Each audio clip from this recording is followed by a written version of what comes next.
Banda Aceh lagi panas-panasnya, ya nggak sih? Setuju nggak sih? Tahu nggak enaknya apa kalau panas-panas? Makan yang segar-segar kali ya. BTW aku lagi buat cehuntiau. Tahu nggak cehuntiau apa? Itu adalah dessert ala Pontianak gitu. Dan Banda Aceh tuh nggak ada yang jual. Ya udah aku buat aja. Kalian melihat? Ini dia.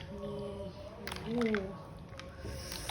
Semuanya aku buat sendiri, kondimennya dari cehuntiaunya, dari kacang merah, dari bongko, dari ketan.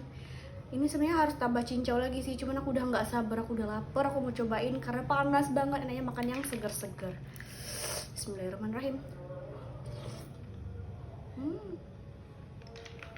Udah sih, sumpah nyegerin, manisnya pas karena buat sendiri ya kan, jadi aku bisa atur karena aku nggak terlalu suka manis, tapi kalau kalian suka manis bisa tambahin gula lagi. Enak guys. Menurut kalian kalau aku jual ini gimana? Pada mau cobain nggak? Rebung cehuntia belum ada loh di Banda Aceh. Mau cobain nggak?